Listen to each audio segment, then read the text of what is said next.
first question we ask any audience is, by a show of hands, how many people remember hearing and watching John Dean give testimony before the Senate?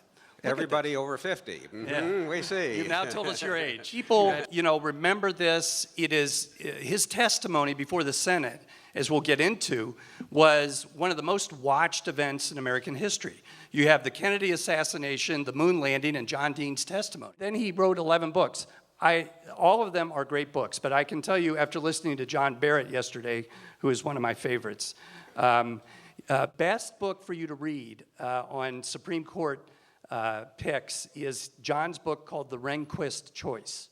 It's a really fine book, and it's taken from the tapes. Nixon almost appointed a woman named Mildred Lilly. John was vetting the candidates at the time. It's a wonderful book, a wonderful story, and both flattering and unflattering. Did about an hour interview with the head of the H.ckson Foundation here, because Jackson, needless to say, was an important factor in Bill Rehnquist's life, and I was happy to contribute my insights into some of the controversy that surrounded that when Rehnquist would try to portray his former mentor in a little different light than history has otherwise got him. If any of you know what I'm talking about, it was the memo that Rehnquist wrote that came up during his confirmation hearing, which he attributed to really Jackson's position that was very much anti-Brown versus Board of Education. And starting with Jackson's secretary right on down to anybody who knew the former justice, they said this was not Jackson's position, this was Bill Rehnquist's position. In 1986, now many years removed from the White House, you're watching the confirmation hearing of William Rehnquist to be elevated to the Chief Justice. What's your thinking? Well, let me just preface all this. My knowledge and memory is still pretty good, but it never is as high at the point when you finish a book. It's like when you take the bar exam, you never will know more law than at that moment. Exactly. But yet I have pretty good recollection of those events. When watching Bill Rehnquist go up to the center chair, what struck me is I wondered if they ever had vetted him the second time, because he was not vetted the first time. Right. That's one of the reasons I did that book. It was somewhat a story of how somebody got to the court, but it was also a story of process and failed process. So that did enter my mind, and I was also curious how he was going to handle the problems he had the first time around, and he didn't handle them much better than he did the first time with the second time. I imagine you flash back to your times in the White House and those opportunities in 1969 and 71, where you were really at the epicenter of appointment of 4 justices of the Supreme Court. I was, and shot down a couple in the vetting process. How they got in the process, I'm not quite sure. In fact, Rehnquist ran the radar for a long time until the White House, after the Hainsworth and Carswell debacles, really slowly took it away from the Justice Department. They still had the Circuit Court of Appeals and federal district judges, but the White House became much more involved after Hainsworth and Carswell in the selection process and the vetting process. Going back to 1968, when Earl Warren made the decision to, in fact, resign, and that was during the LBJ final days. Final days. Do you get a sense of really why that was? Well, it's always been my suspicion that Warren was a very savvy politician. He saw the handwriting on the wall that it wasn't going to be Hubert Humphrey who would likely get to the White House. He never looked upon Nixon as a real ally from California politics days. And I think he wanted somebody who would continue his legacy. So that was the best way to do it, was to get Lyndon Johnson to put somebody in that center chair who might pick up where Warren would be leaving it. And that's the fact that it didn't work out that way actually was pretty predictable, and that's the thing that surprised me about Warren. He was going to make that move, he should have made it much earlier, but he didn't. He waited till the last minute. Was it a surprise to Johnson that Earl Warren had made that decision, or did he telegraph it a few months ahead of time? Well, I don't think LBJ was surprised by much of anything. And he may, for all I know, he orchestrated, as he did, getting Fortas on the court, trying to get him in the center chair. But that tape hasn't surfaced in the Johnson Library yet, to my knowledge. So I think that he tried to take advantage of the situation to move quickly. He tried to use his knowledge and influence with the Senate to try to make it happen, but he was a lame duck president. He was a wounded president because of Vietnam, and he didn't have that kind of clout to push that through. Plus, the Nixon people got the word, the campaign got the word to members of the Senate that filibuster would certainly seem nice right now to block this seat, even though there had at that point never been a filibuster of a high court nomination. You're still on the outside looking in as this is all transpiring with Warren, Johnson, filibuster. You're not at that point, are you, with the Department of Justice? No. Nor part of the Nixon campaign. I only have that knowledge because it was gossip and talk and what have you in the years that followed. Ultimately, Abe Fortas not only doesn't get to the center chair, but actually resigns. That's a story I do have more knowledge of, Yeah. because I am at the Justice Department when that happens, and that's a deliberately orchestrated effort to move him off the court, to try to embarrass him to leave, and it was successful. I'm not sure, I've never pulled the records to see how much of that was bluff. I've read some of the Fortas biographies.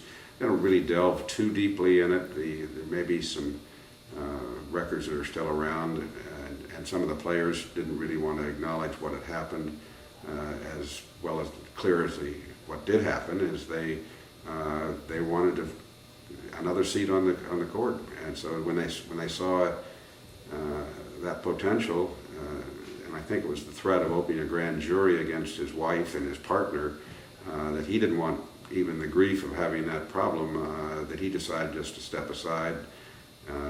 Maybe he didn't like the court either. Who knows? He'd been up there long enough to have a taste of it, and might have. It's pretty hard to remove a justice, and I'm not sure there was any impeachable offense against Fortas himself. But they were just really pressuring around the edges, and it worked. You write in your book about there was an actual dinner, Earl Warren dinner, where it looked like it was probably more of a vetting process than anything else. What was your sense of that?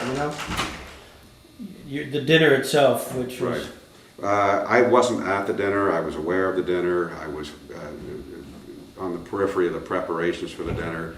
I talked to people who attended the dinner, and they were chuckling that the president was sort of doing an in-your-face to Earl Warren first. Here I am now president, and you're the departing Chief Justice, and it's going to be my pick to replace you, notwithstanding your ploy earlier to deny me that opportunity. But it was also Nixon trying to size up the age and health of those who were there, because he wanted as many choices as possible. He was very savvy about the court. He'd argued cases before the court, not a lot, but one case twice. He followed the court closely, and he knew that was one of the decisions the president makes that really has a lasting impact, and he wanted to make as many of those as he could. So, as I say, that several people told me who were at the dinner that Nixon was checking the firmness of the grips and the steadiness of the eyes and what have you, as he was looking over the potential. So it was a gala evening, which might have had its own recruitment or testing purposes. How did you initially work into the process of advising, counseling, vetting potential nominees? What happened is, after Hainsworth and Carswell, as I mentioned. The vetting function came over to the White House because there were nominations that were not really being well vetted. We know now today, for example, with Carswell, that all the vetting that the FBI did was to have Hoover pick up the phone personally, call a special agent in charge who happened to know Carswell, ask him what he thought, got a good recommendation and passed it on and said this guy is clean as a whistle and no problems. Not a thorough look. Rehnquist read some of his decisions. He'd been quickly raised to the Court of Appeals. There wasn't much of a body of work there. He looked philosophically to be appropriate for Nixon's desires. But anyway, it was not working well. The proof was in the pudding. As soon as they got out of the White House announcement, the Senate was really beating up on the White House for the choices being made. The early choices that Nixon and Rehnquist sent over, and they very much were coming through that process for the vacancies, and when I was at the White House, were also remarkably bad choices.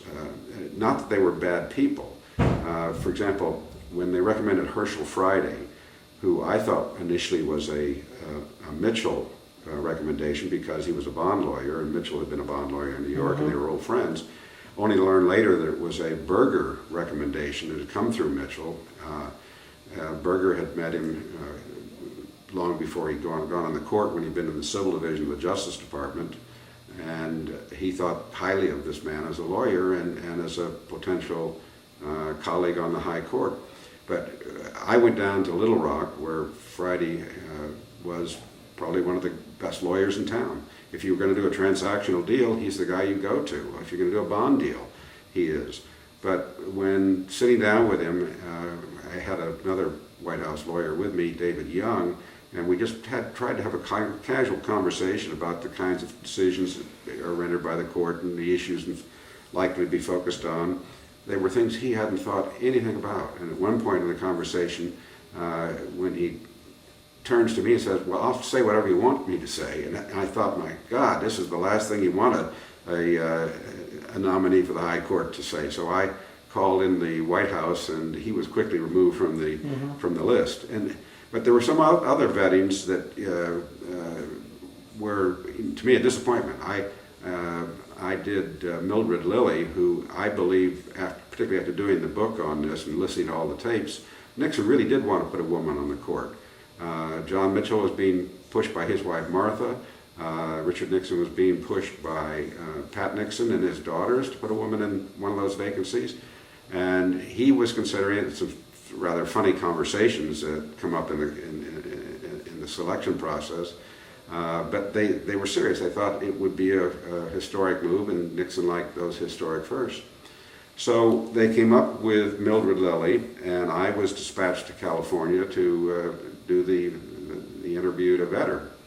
And she was very able. In fact, years later, I compared her resume and experience with Sandra Day O'Connor, and there's no question she had more experience, and she'd been on the court longer. She had more prosecutorial experience. She very similar life experiences as a woman rising up in the legal profession that Sandra Day had, but certainly not unqualified to sit on the court.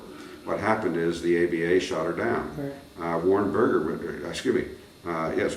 was trying to shoot her down as well. He sent a message at one point through Mitchell to Nixon that if Nixon appointed a woman to the court, he was going to leave.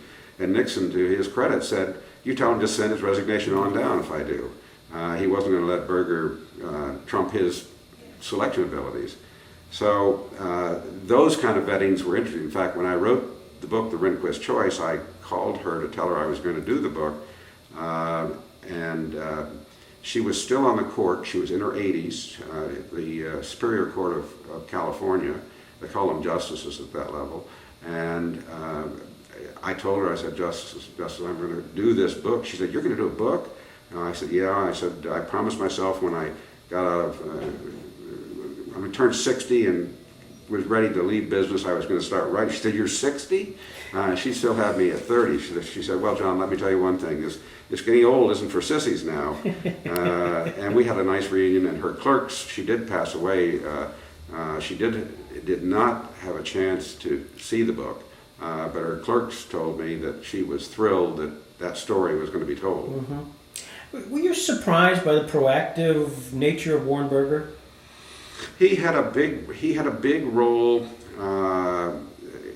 As John Mitchell said, he's one of the few people that can ever campaign successfully to become Chief Justice. I think it was something he had his mindset on when he got to the Court of Appeals, that he might be one day tapped to get that job. He kept his name out there. He did occasional columns for Newsweek or U.S. News and World Report, what have you, that got circulated. They were rather political pieces, law and order issue pieces that Nixon would read and cite and what have you. So I think he did actively campaign for it. He, I think, offered his services to Mitchell and Kleindienst at the Department of Justice when they were Attorney General and Deputy Attorney General, and they took advantage of those and listened to his, because he did know his colleagues on both the district courts and the federal circuit courts, because he was very active in judicial administration and things of that nature. So he made a lot of recommendations, had a great influence on the federal judiciary, and continued that role when he gets to be Chief Justice. He bridges that constitutional gap with a telephone and talks to Mitchell regularly, and not so much the president. Doesn't really have a line into him other than through Mitchell, but tries to continue his influence. You said your question is, was I surprised by it? No, I think that he was a political animal, and he was pushing it as far as you might. Harry Blackmun was the next person who then was unanimous, I believe. And did Burger have a big play in that as well? Because they were friends. They were friends, and he had been involved in the recommendation process. At the time Blackmun came along, Nixon was just exhausted with the process. He'd made his political points that a Southerner couldn't get on the high court, and had gotten that for what it was worth. So he thought this would be a good selection, and I don't think he ever thought Blackmun might come out where he did on some of the issues. But on today's standards, that the court is hard to peg. I can't find a liberal on the court, for example, today. There are centrists, but there are not any real liberals on there. And John Roberts on Obamacare is an unusual move to the center to me, and not to the left in any way. So times have changed, and the view of that court has clearly moved to the right. Speaking of liberals, during that time period, Congressman Gerald Ford went after with a vengeance William O. Douglas. Were you part of that at all? No, I was not. Really didn't.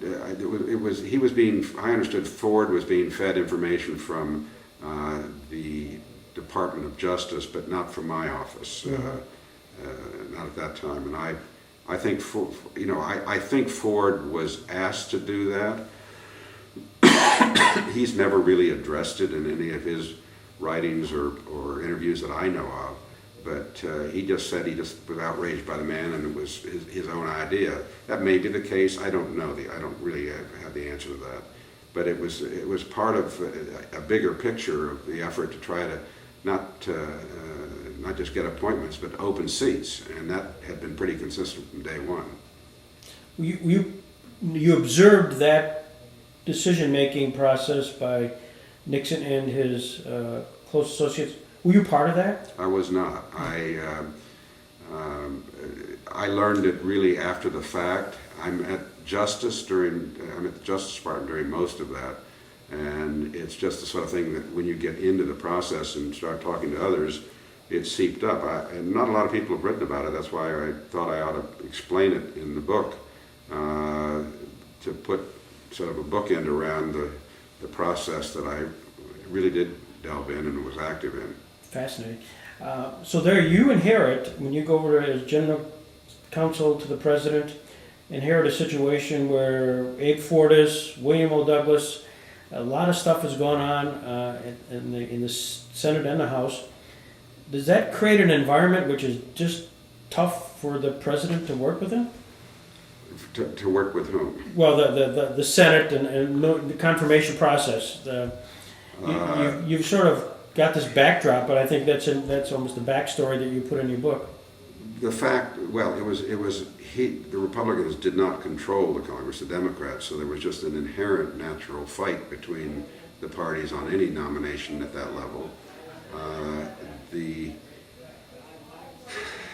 I think that there's no question that the Senate and a lot of people knew of these activities by the White House made it more difficult, and they were not trying to give Nixon an easy time, but when he put somebody up like Blackmun, for example, they had a hard time, causing any problem. It was the more conservative and radical types of appointments that were the problem. Yeah. So I just think, I wouldn't say it was unusually exacerbated by today's standards, pretty mild, given the polarization we have today. Did you know that because of the health of both John Marshall Harlan, who sat in the Robert Jackson seat, and Hugo Black were sort of at that very fragile stage where they were going to be both resigning so close to each other? We did get reports on a regular basis from the Chief Justice about the health of his colleagues, yes. Was that at the same time as he's giving you the condition of their status? Is, by the way, if as this may lead to some openings here are some names I'd like to have you consider. No, not in that context. Just keeping the White House aware of the fact, and the President aware of the fact that this might come up because, as John Barrett said in his talk here at Chautauqua, when a nomination comes up and is made, it takes all the oxygen out of the air of both the Senate and the White House for however long that's up and pending. It's one of those things that no one seems to be able to multitask on high court appointments and other issues at the same time. Yeah. You mentioned sort of the priorities, and the priorities being as Southerners first and then conservatives. Did that limit your scope of potential nominees at that time? When the vacancies came up, the natural inclination of everybody was somebody who everyone knew within the White House and within the Congress was sort of the party's natural choice, which was Congressman Dick Poff, with whom I had worked as Chief Minority Counsel of the House Judiciary Committee. Poff, immediately Nixon focuses on Poff. All of us who've been in the process thought the way things had unfolded, would be the next likely choice. He didn't want to be considered the first time around, but he sort of made it known that he was interested at the second time around when more seats became available. Everyone knew that would be a tough fight because he had signed and later repudiated the Southern Manifesto, which took on Brown, and so that would create problems for him, come what may. He did decide to put his name in the process, and it was all moving along quite well. We'd had several vetting meetings and going over his record, and then he just, without really much warning to anybody, withdrew. And everyone thought it was because he didn't want the fight as a result of his signing the manifesto. That wasn't it. He told me privately at the time that the reason, and he didn't want this released, this information released, that he was worried that they had an adopted son who was then about 11 years of age, who had not been told yet, based on counselors and psychiatrists or psychologists they were dealing with, that this boy was still, coming along and developing, and there'd be a right time to tell him he was an adopted son, but this wasn't the time. And they had another child. Of course, that seems to always happen when you can't have a child and you adopt a child, you have another. So they're two close together, and they thought they were natural brothers. And he said, we just don't, I just know that this, it'll be a controversial process, and it will, people will be poring over every inch of my life, and this is going to come out. And we just decided, my wife and I, that, it's just not time for this to happen to this boy. So I'm going to withdraw my name. It's unfortunate. I regret that, we had to go this far and then reach this decision. But he said, in the larger picture of things, this is more important to me that my son have a good childhood and grow up right. So he does withdraw. Not long after, I think he clearly told a couple other members of the House leadership why, who had also thrown their support, as had some Democrats, like Manny Seller, who was a very progressive, liberal, Democratic chairman of the House Judiciary Committee, who'd worked with Poff for years and admired his skills and ability and thought he'd be a good justice. So he told a few people, and Jack Anderson picked up the story. And to me, that's some of the worst of muckraking journalism, to publish a story that the reason the man had withdrawn was so that story wouldn't come out. Yeah. I once confronted Anderson on a stage with that and asked him to give me some sort of human understanding or explanation of that story. He walked off the stage. He was a coward, too. I asked Britt Hume, who worked for him at the time, the same question: how could Anderson put out a story like this? And Britt Hume's answer was just about as bad as it could be. He said, well, John, in this business, sometimes we have to hurt people to put the news out. I said, well, this wasn't even news.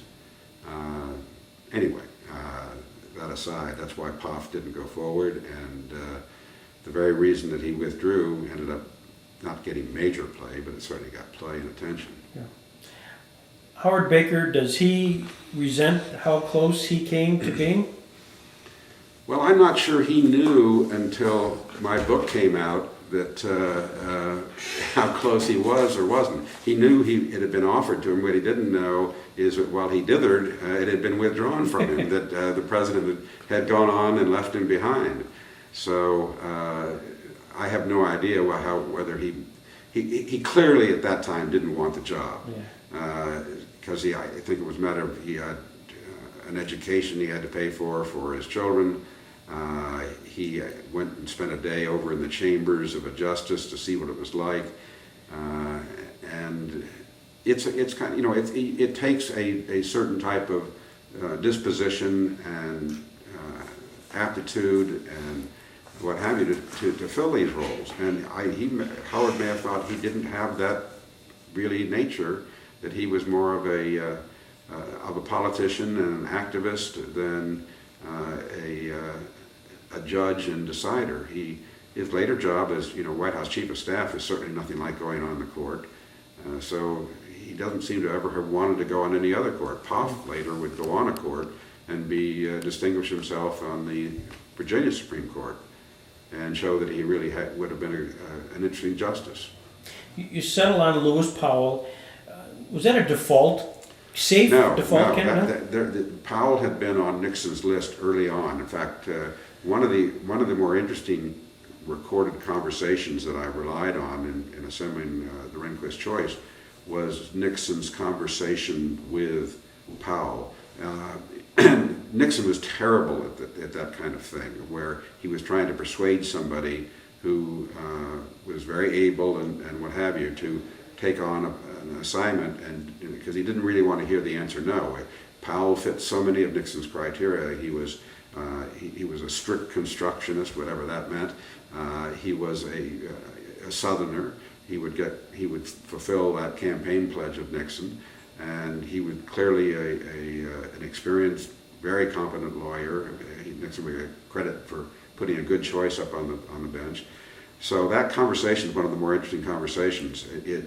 While I have done a transcript of it, or I don't do really pure transcripts of any of them. I make them more dialogue than transcripts, because I don't think anybody likes to read transcripts. So, lawyers particularly, who read too many of them. But anyway, he's very good in that conversation and getting and not letting Powell just brush it off and say no and what have you. And I think as a result of that personal call, Powell made the decision. Had somebody like myself or somebody, and the Attorney General even called, he might have been able to say no right at the outset because it was not his initial inclination. He was worried about his eyesight, which as turned out was fine during his tenure, but he wasn't looking for the job at the time it came to him. So he wasn't a default by any stretch of the imagination. He's somebody they wanted in earlier rounds who had said, no, I just don't want to go on the court. What was his party? I think he was a Southern Democrat, I think fairly moderate. He would have been not a terribly conservative Republican or a terribly liberal Democrat. He was very much a moderate, and I think he was...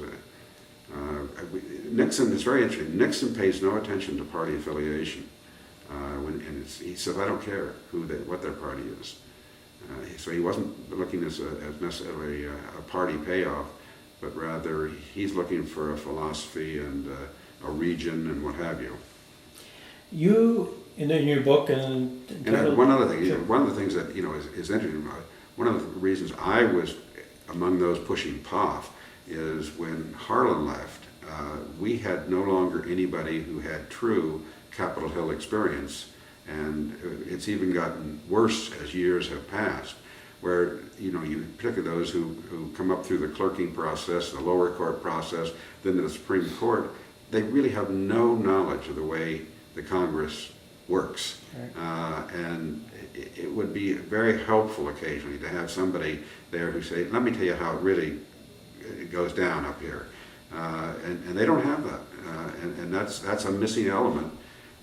While they don't have much work because the Congress isn't doing much anymore, not a lot of major bills to deal with, they don't have that touch anymore, and that was one of the reasons I liked POF. Ultimately, you come to the name of William Rehnquist, and it seems like in the book between you and Dick Moore, sort of advanced that cause with Nixon. We did. How well did you know Rehnquist at that time? I'd met him when he and I had been colleagues when I was at the Department of Justice. I was the Associate Deputy Attorney General for Legislation. In other words, I helped develop the program for the department. So the liaison lobbyist for the department. I had been with the House Judiciary Committee and knew most everybody, all the members and staff of the Senate Judiciary Committee. I would decide, who should go up and testify when on what, and Rehnquist was always a good witness. So we'd worked on a number of things, and I knew him as somebody who was a conservative and unusual in understanding why he was conservative. In conversations we'd had, I was not as conservative as he was. He and I had a commonality in that I had known Senator Goldwater, and he had worked for Senator Goldwater. I knew the senator socially because his son and I are friends. We'd been roommates in prep school, and he happened to be in Congress then as well. So we always had very candid conversations together, Rehnquist and I just said, this is a man who uniquely understands how he has reached the positions he has reached. And I recently read a biography that is in the works, that'll be out this fall. And he's somebody who has been thinking about these issues since pre-high school, and has taken these positions and has not moved an inch. I mean, he when he first locks down on something and then he understands it better and better and better, he doesn't change. And you see this, you can go all the way back to his early adulthood and find his thinking unchanged when he's on the court. Nixon sort of initially just sort of receives the information but doesn't react to it. Doesn't react to it. And what happens, Mitchell would have never thought of Rehnquist. He's running the radar machine to find candidates. He's just a staffer for Mitchell. He doesn't bring any political hay. Arizona, they were. He's just totally not somebody that anybody in the Department of Justice is thinking about. And I'm thinking about him because I know that he is clerked for Jackson. I know that he was the top of his class at Stanford. And one of the things that's happening at that point is the president is being hammered for the credentials of the people that he's trying to select. Some of those that are being shot down by the American Bar Association screening committees are reportedly doing so in the media because they're not the kind of caliber that that they think or thought should be on the court. At one point, even Nixon had threatened to send Robert Byrd up to the Senate, and knowing that Byrd is a part of the Democratic leadership and a powerful force to reckon with on Capitol Hill, his colleagues would have never been able to turn him down if he'd been nominated for the court.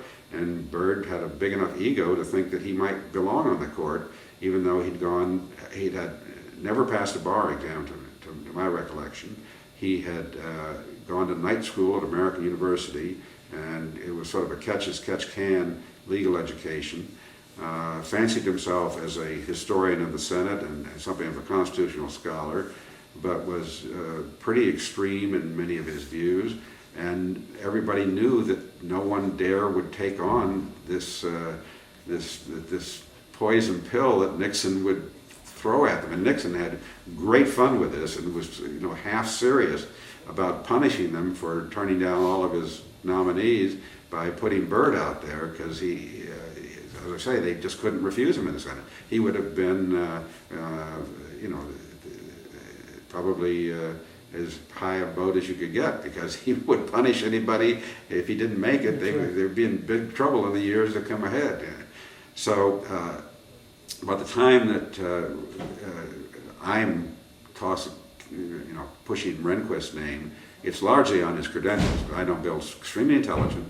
I know he's got a hidden background, and it had occurred to me that, what better, I couldn't find in my own research at that time that any law clerk had ever been on the court. And I thought, this is somebody who also understands the court, who would go up there with a head start. And so that was what resulted in my push. I'm just being a good staff man, finding somebody who fit the president's credentials. Young, would be there a long time, might even be a chief justice someday, when another Republican president came along, and met all the criteria. The fact that he clerked for Justice... And I have apologized for it. I think it was part of the book. I see President Nixon talked about it in some of his tapes, but the connect between Rehnquist and Jackson seemed to be a positive. Oh, very much. Nixon is very impressed with Jackson. By Nixon's standard, Jackson is the kind of person that he thinks brings life experience to the court, and indeed did. So yes, you read that in the tapes correctly. He has this probably. While they thought he was number 2 in his class, apparently Stanford doesn't really rank anybody, but everybody assumes that Bill was number 1 in his class. Ehrlichman, who was one of his classmates, said they don't rank him in class, but it was close enough to the top that Rehnquist impressed Nixon. But as I say, I think the Jackson connection is the tilt that got him the seat. Mm-hmm. And ironically, it was the Jackson seat. It was, exactly. Jackson, Harlan. Yeah.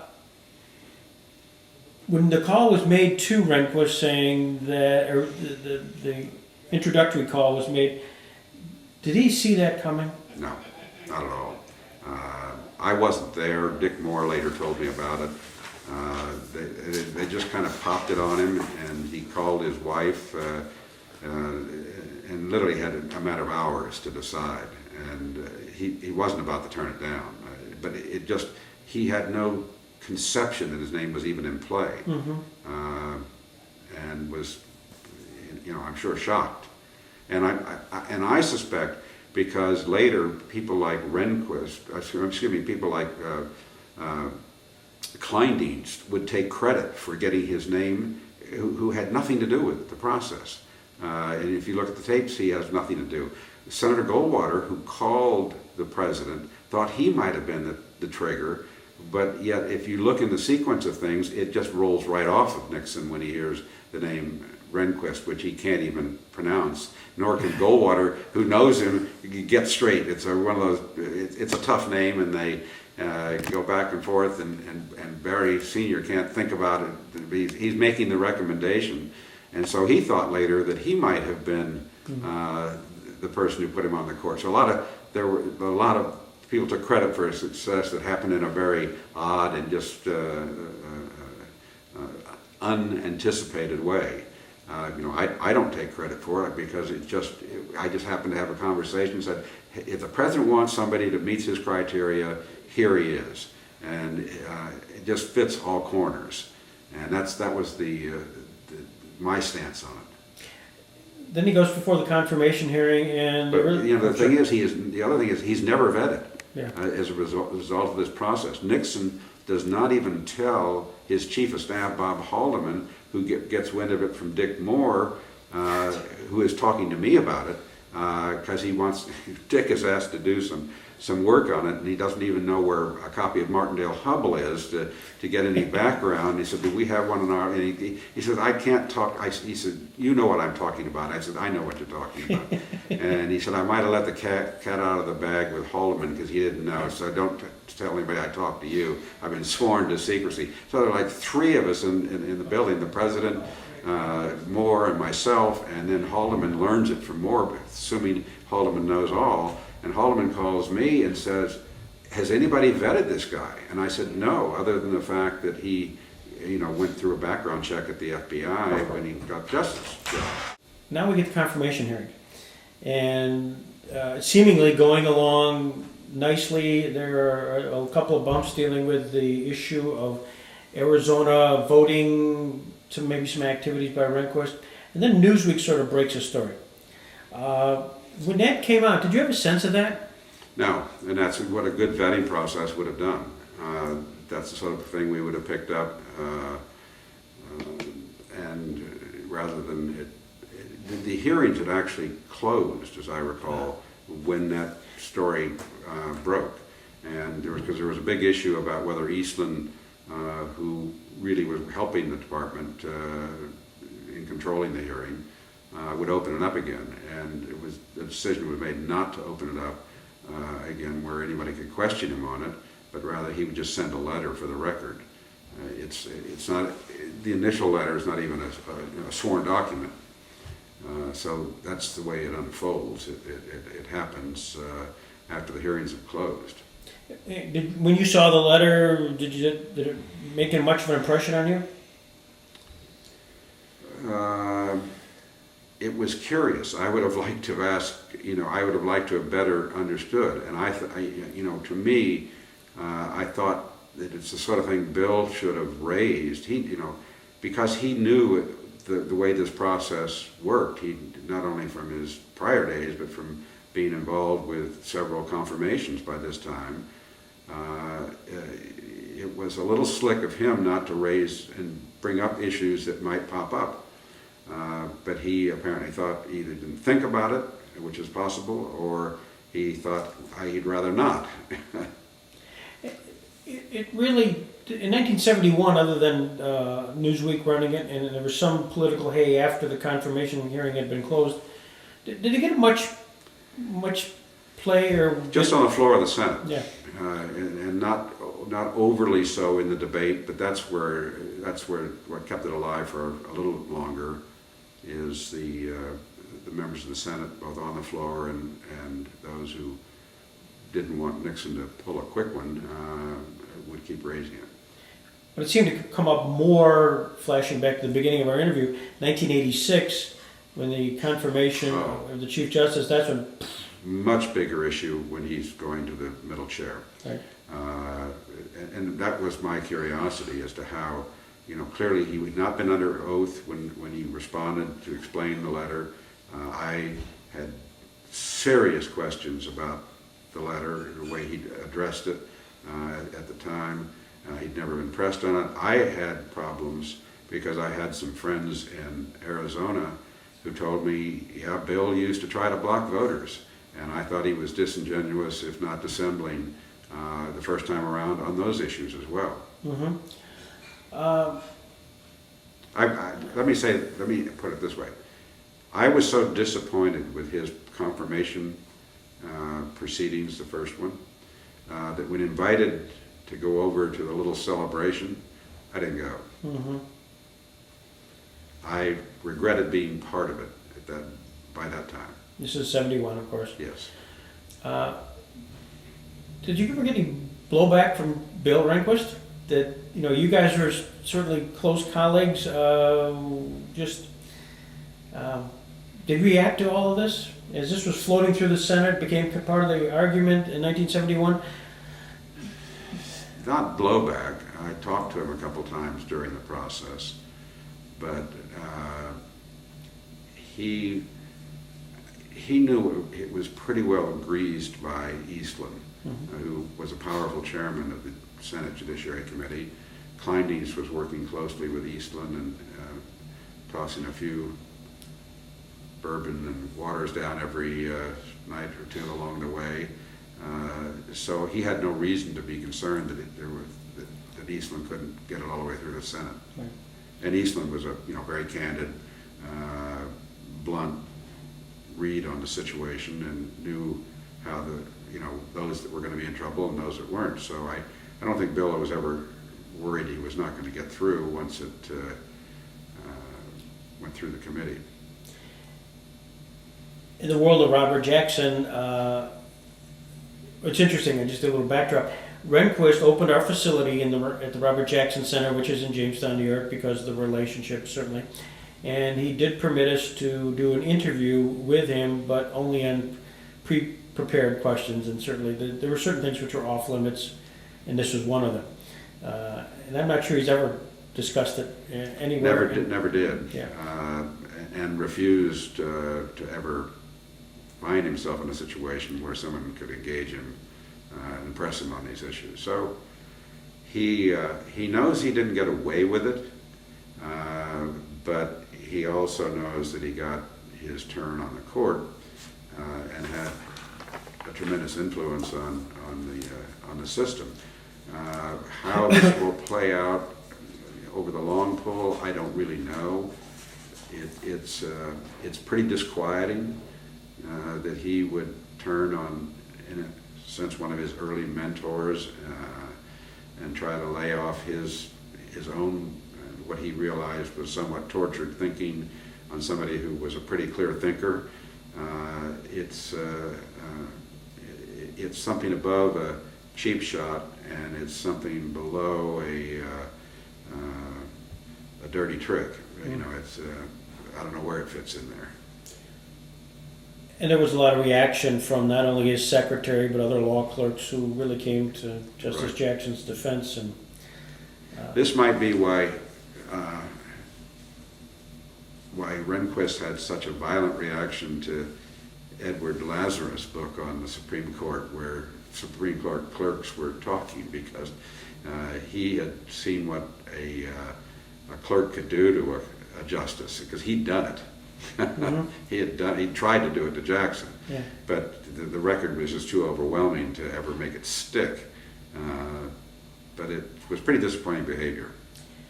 In your last sentence, it's now quite clear to me what happened. Rehnquist lied. On both accounts, do you think with both? Both hearings, he Yeah. lied. Yeah. One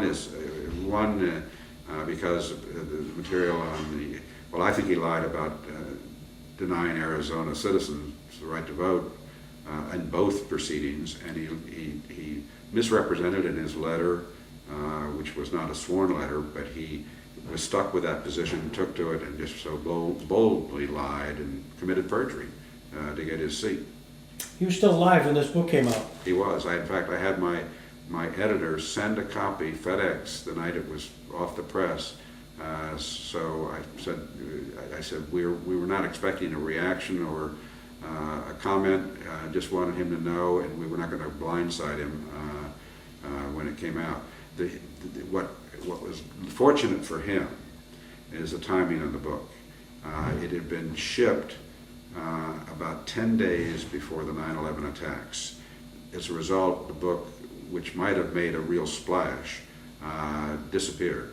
And it's had a remarkable longevity because it's been slowly discovered by lawyers, historians, and what have you.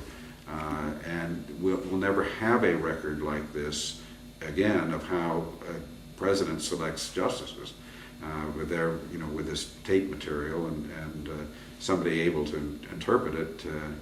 So the book has had legs, but Rehnquist didn't suffer or again be forced to respond to it because of the timing. We had 9/11, which for the next 6 months, if you didn't have Osama in the title of a book, it didn't sell. I mean, everybody who had books out. It's probably my worst-selling book and my most critically acclaimed book by people who have seen how I handled the tapes, where I don't use them as anything other than a source for dialogue, and yet they help build the narrative of the book. And that's actually what I'm doing on the book I'm working on right now, because that worked so nicely, and so many historians and readers have told me, you just feel you're right there because you know this is based on a tape recording.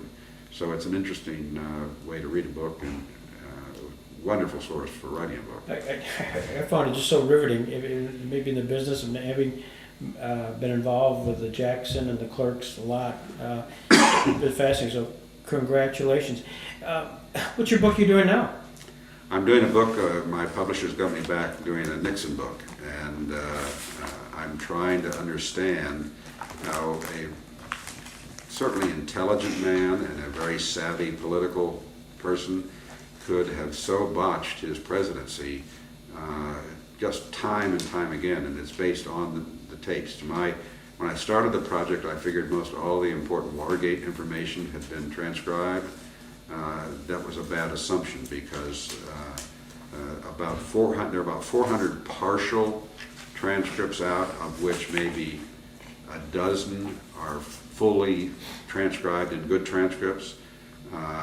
There are another 1,600 conversations, a total of 2,000 conversations on Watergate that have not been transcribed. I've narrowed it down for importance to about 1,000 conversations, and some of them run 5 minutes, some of them run 5 hours, and they are very hard to transcribe. And I've had a team on it for over a year and a half now, and we have a deadline. I'm adding 2 more to the team when I go back home, because we have about 8 more months to complete transcribing. I'm not doing a book of transcripts. This is just the source I'm drawing from to pull this story together, because nobody really has ever answered the question, what did he know, when did he know it? Right. Notwithstanding that being the most pressing question that would be asked during these proceedings. The lawyers of Watergate. Yeah, and could you give me, if you can, 2 cents worth, who they are and maybe how you... What Spiro Agnew, not much of a lawyer. I only had, my most interesting memory with him is when we were flying to Chicago together in a small Air Force plane, and they couldn't get the landing gear down. So we circled and circled and circled and wondered how the story was going to end. Fortunately, they were able to go out in the plane, rip the carpet up, and hand crank it down. So we had a good end to that story. It was better end than both our careers. Coulson, interesting person. Chuck and I, after he pled guilty to his involvement in the Ellsberg matter, made amends with me. He said he had been one of those who had worked on attacking me and trying to paint me in some awful human being and was out to destroy me before he had decided that he was going to plead and do the right thing. He said that I was a formidable opponent for him because I had remembered too much and was telling too many truths. So, but we made amends and talked over the years and had a nice friendship. Bradford Cook, didn't really know Brad Cook at all, had only incidental dealings with him. John Ehrlichman, okay, that next one is me, and Ehrlichman. Ehrlichman, for a number of years, we had a pleasant relationship from a distance. When he was writing books, we had the same publisher, Simon & Schuster, and I'd see him in New York. And then he became smitten with one of these revisionist accounts that turned history upside down and have me involved in the break-in at the Watergate that I actually am the only one that tried to end and stop as I did the cover-up. And he somehow thought by joining these small group of revisionists, he could improve his own record. It didn't work, and he really just sort of proved to me himself to be a rather sorry character after all this. Didn't get it, which I thought he had. Bud Krogh is a friend. He was a contemporary at the White House. We've remained friends all these years. He's somebody who's tried to take the mistakes he made and share them with others so that they won't make them, as I have tried to do. Gordon Liddy. Well, Gordon thought he was James Bond, and he really, as I've told many people, was not quite Maxwell Smart.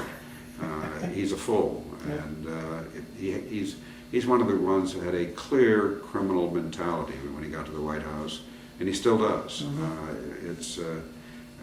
Prison was more of a finishing school for Gordon, and not much more. Bob Mardian.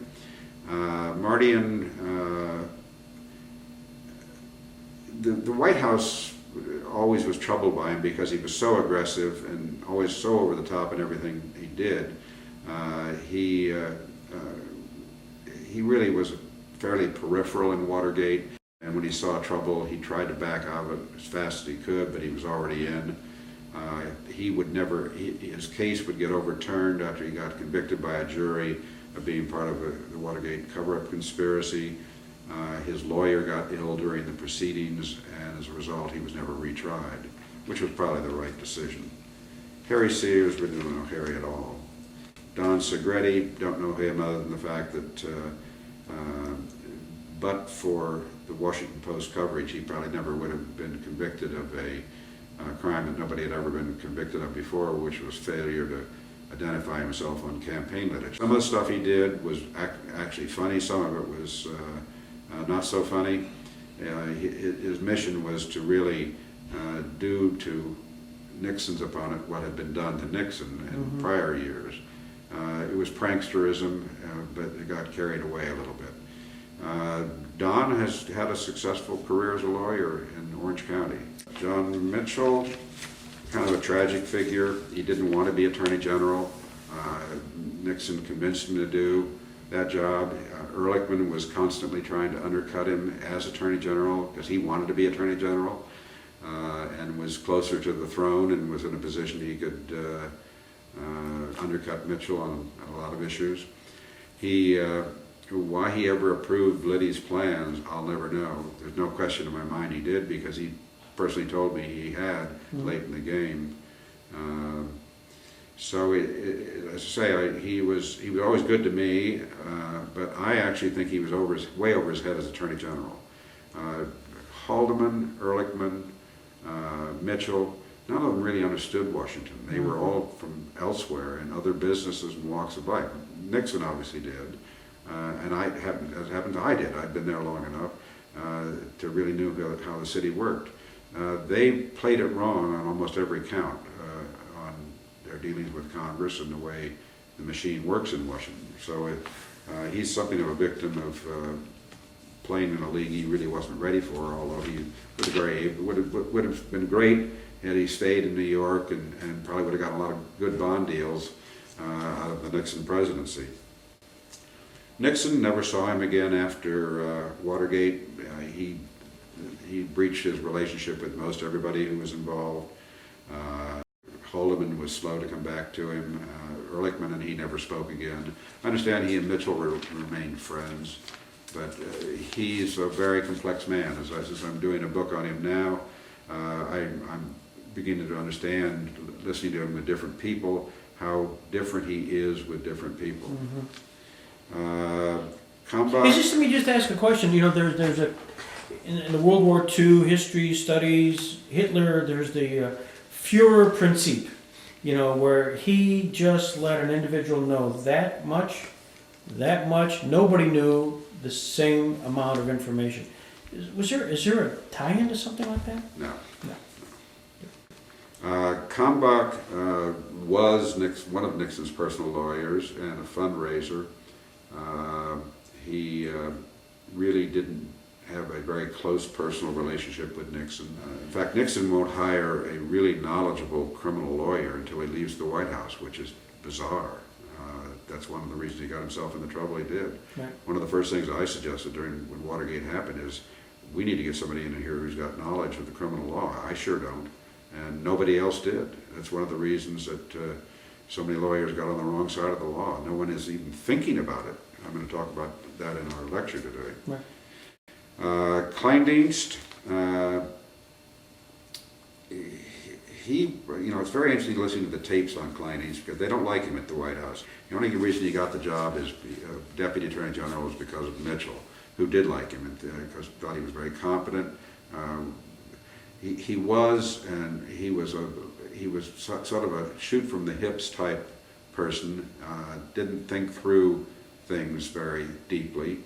Was probably an able lawyer, but he got through the raindrops on Watergate. Liddy goes out the first weekend and spills his guts to the Attorney General, says, "These are my men in jail. You got to get them out." And Kleindienst tells him to get out of here. I'm not going to talk to you about it. So he knows from the get-go what's going on.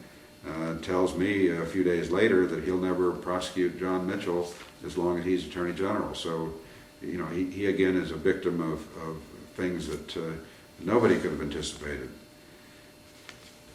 That's about it. So if I had a baseball card on John Dean, what would that card say? You can get a baseball card on me because I just agreed with Panini to sign one. Do you really? I did. So you'll have to wait and see what's on the baseball card. I guess so. That's so incredible. You know, I can't thank you enough. This is true. By the way, just as an aside, I should ask John Dean what John Dean thinks about Robert Jackson.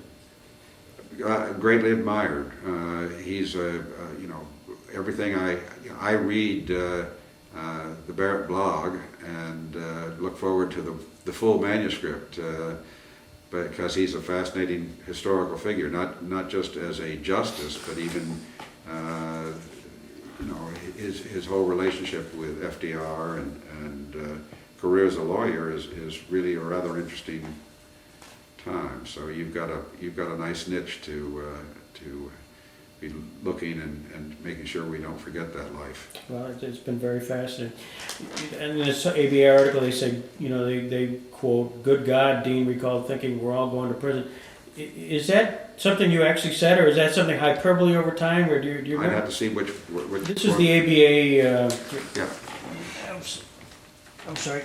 I'm sure I did say it. He may have taken this out of one of my tapes. Yeah. Let me see if I get the context here. I think I'm paraphrasing there. Yeah. All righty. This is fabulous. Thank you.